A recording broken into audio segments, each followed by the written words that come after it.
Olá, amigo ouvinte, aqui quem fala é o Clayton Nunes da Silva. Nosso tema de hoje é Mata Atlântida, né? Vamos fazer um bloco de estudos sobre a ambiência aqui na capital das águas. Este texto tem por objetivo, então, analisar os aspectos ambientais e refletir sobre a realidade e responsabilidade pela conservação, preservação, proteção, defesa, melhoria, recuperação e controle do meio ambiente e uso adequado dos recursos ambientais. Iniciaremos falando sobre o direito ambiental. Esta é a área da ciência que se preocupa em estabelecer certos limites e punir com rigor das leis os transgressores que têm buscado a exaustão planetária. É uma difícil missão institucional buscar zelar pela ordem ambiental e conciliar o equilíbrio da liberdade humana responsável com as aspirações econômicas. Esse setor do direito considera estas questões e fornece um regime de leis que regem a poluição, a lei da água, espécies ameaçadas, substâncias tóxicas, análises de impacto ambiental e risco ambiental. Mesmo com esta importante área do conhecimento, né, o direito, o ser humano ainda tem devastado o pouco que resta dos biomas brasileiros. Nesse último dia 27 de maio, comemorou-se o Dia da Mata Atlântida. Este é um importante bioma brasileiro, é uma ferramenta, né, fundamental na manutenção da qualidade do ar, proteção por meio da atmosfera terrestre, né, dos raios solares e mortíferos, sendo também uma a segunda maior floresta fluvial tropical do continente americano. Embora tenha sido em grande parte destruída, atualmente registra-se 8% do total original, protegendo, né, mais de 8 mil espécies endêmicas de plantas vasculares, anfíbios, répteis, aves e mamíferos. A região sul aqui do nosso país, a Mata Atlântica abrange formações mistas de araucária. A floresta, então, ela é um organismo vivo, né? E está sempre em permanente evolução. E aí, nesse aspecto, nada se perde, né? Tudo se transforma. Nesse sentido, em comemoração então ao Dia Mundial do Meio Ambiente, dia 5 de junho, lembra-se que esta data foi instituída em 1972, na Conferência das Nações Unidas sobre Meio Ambiente, que ocorreu em Estocolmo, na Suécia. No Brasil, esse período foi estabelecido somente em 1981, pelo decreto 86.028, com a intenção de apoiar a participação da comunidade brasileira na preservação do patrimônio natural do nosso país. Então, nesse Dia Mundial do Meio Ambiente, lembra-se da consciência em viver e habitar, a consciência em preservar, né, as nossas riquezas, os nossos campos, as nossas florestas. E observando então que atualmente, né, vivem e habitam no planeta Terra cerca de 7 bilhões, né, mais de 7 bilhões de pessoas registradas aí, a gente viu atualmente, e no Brasil, né, são um total de 205 milhões de pessoas, né. A relevância das florestas nesse aspecto ela vai muito além de manter a boa qualidade do ar que respiramos. Na busca conjunta, né, pelo meio ambiente, a Organização das Nações Unidas busca estabelecer e personalizar questões ambientais, possibilitando nesse aspecto, né, que cada pessoa tenha uma percepção e também uma responsabilidade sobre tornar-se um agente de mudança e de transformação social. Então a Organização das Nações Unidas ela busca também apoiar estas formas de desenvolvimento justo e sustentável. Aqui pensando um pouco mais local, né, nossa realidade local, também a gente pode ter alguns conceitos básicos sobre ambiência. Nesse sentido, né, vamos organizar aqui alguns aspectos mais teóricos, conceitos básicos. No que se refere ao termo ambiência, ela caracteriza-se então pelas relações que existem entre o comportamento da natureza, por exemplo, o subsolo, o solo, as águas, as florestas, a fauna, a atmosfera, a isosfera, inosfera. Entende-se por qualquer lugar suscetível de poluição, com o homem ou com o seu núcleo familiar ou sua estrutura política, social, econômica da sociedade.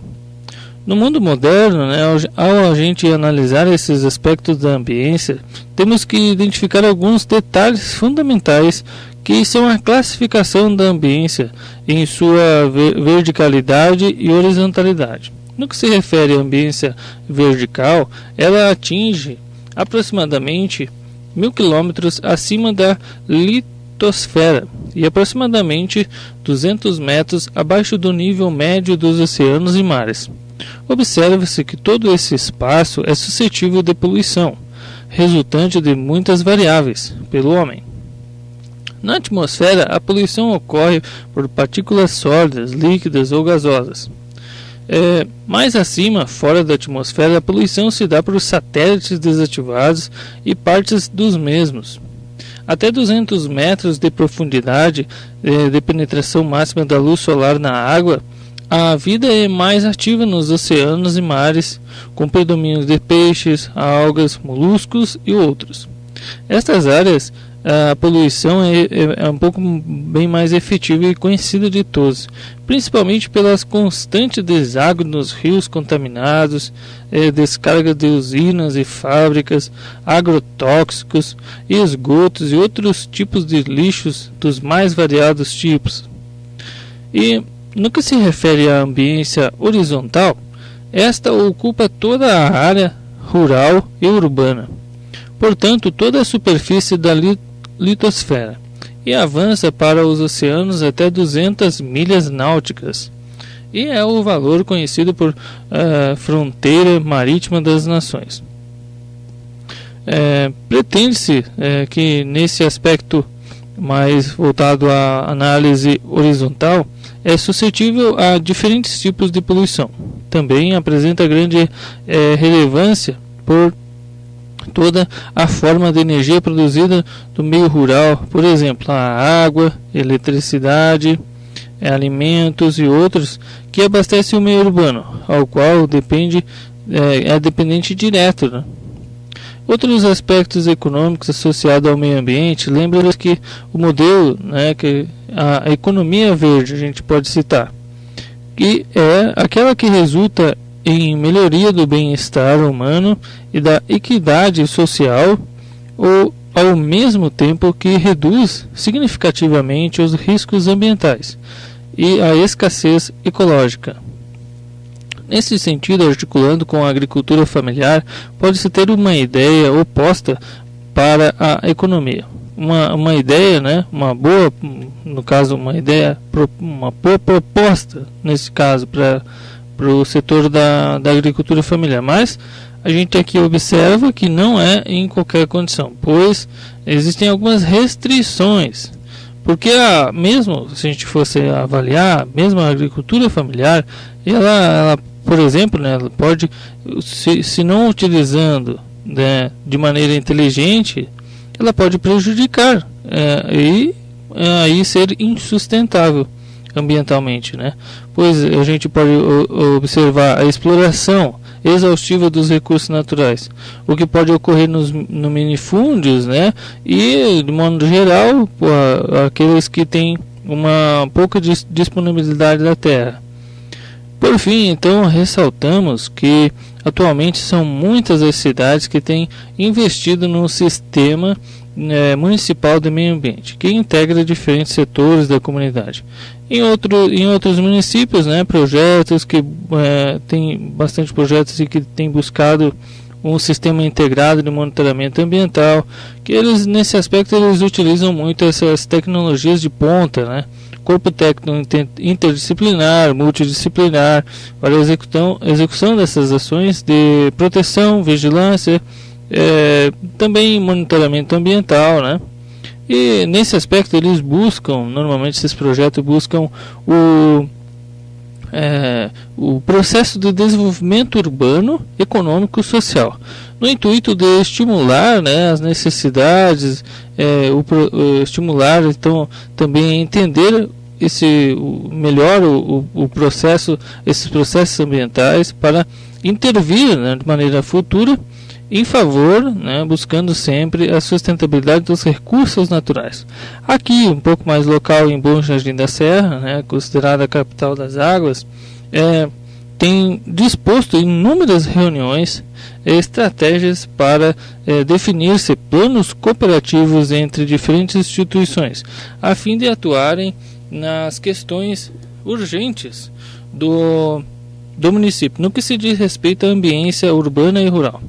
Considerando a realidade, o potencialidade também local, né, regional e também os impactos nacionais, em conformidade, então a gente busca os princípios do desenvolvimento sustentável.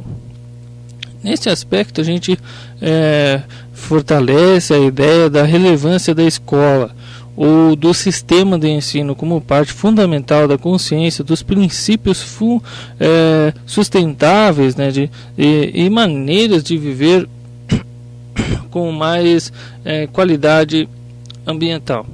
Parte dessa construção, então, a gente observa que se dá na escuta aos alunos e as suas aspirações para o futuro em busca de um ambiente saudável. A iniciar, então, a gente, pelo próprio ambiente ou pelo próprio espaço escolar, assim sendo protagonistas ou agentes de transformação ambiental e social e também econômica. Nesse âmbito, né, em vista da clareza do discernimento que esses alunos, né, eles demonstram ao identificar as dificuldades inerentes às suas escolhas saudáveis. Por fim, então, a gente procurou explorar um pouco esse tema. Nos próximos programas a gente vai detalhar um pouco mais sobre esses nossos estudos. Ficamos por aqui, então, só por hoje. Força, fé, amor, alegria, muito shalom a todos. Elogios, críticas, sugestões para novas matérias, tomclayton@gmail.com. Os amigos que vos fala, Clayton Nunes da Silva, psicólogo, pesquisador, CRP 121303. Até a próxima, Deus abençoe a todos.